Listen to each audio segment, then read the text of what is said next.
Welcome to AI Bedtime Stories. Today I will be narrating a story called The Haunting of Christmas Eve. If you like these bedtime stories, please feel free to leave a comment. The story begins now. On a chilly Christmas Eve, the quaint town of Winterhaven was wrapped in a blanket of snow, untouched by the chaos of the outside world. The townsfolk, known for their love of festive celebrations, were eagerly preparing for the grand Christmas feast.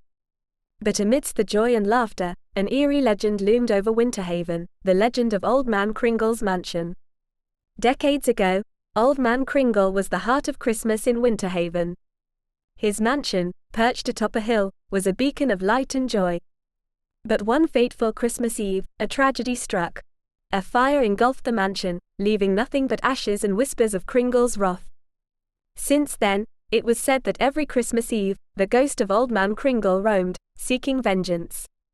This year, a group of teenagers, fueled by curiosity and disbelief, dared to challenge the legend.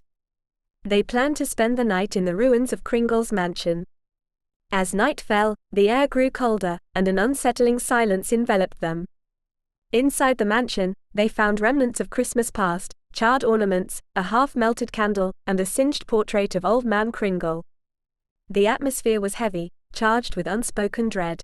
Suddenly, a cold wind swept through the mansion, extinguishing their flashlights. In the darkness, they heard the faint sound of jingle bells, followed by a deep, haunting laugh. Terrified, the teenagers realized the legend was true. They tried to flee, but the doors were mysteriously locked.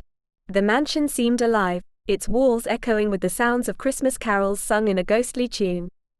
They were trapped in Kringle's vengeful grip. As they huddled together, the ghost of Old Man Kringle appeared.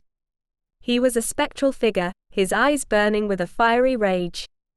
He spoke of his sorrow, of a Christmas long lost, and of the loneliness that consumed him. The fire, he revealed, was not an accident but an act of betrayal by those he trusted most. The teenagers, moved by Kringle's tale, realized that his anger stemmed from his deep-seated pain. They decided to do something no one had ever done. They listened to him, acknowledged his suffering. As they did, the atmosphere in the mansion changed. The oppressive air lifted, and the ghost of Old Man Kringle began to fade, his expression softening. With dawn breaking, the teenagers found themselves outside the mansion, the doors unlocked. They looked back at the ruins, now peaceful. They had not only survived the night but had also freed Old Man Kringle's spirit from its eternal torment. As they returned to the town, they recounted their tale. The legend of Kringle's mansion changed from that of horror to one of redemption. Every Christmas Eve henceforth, the townsfolk of Winterhaven would gather at the mansion, not in fear, but to celebrate the spirit of forgiveness and the true meaning of Christmas. And so, the haunting of Christmas Eve became a tale of hope, teaching generations that even in the darkest of stories, there's always a light waiting to be discovered.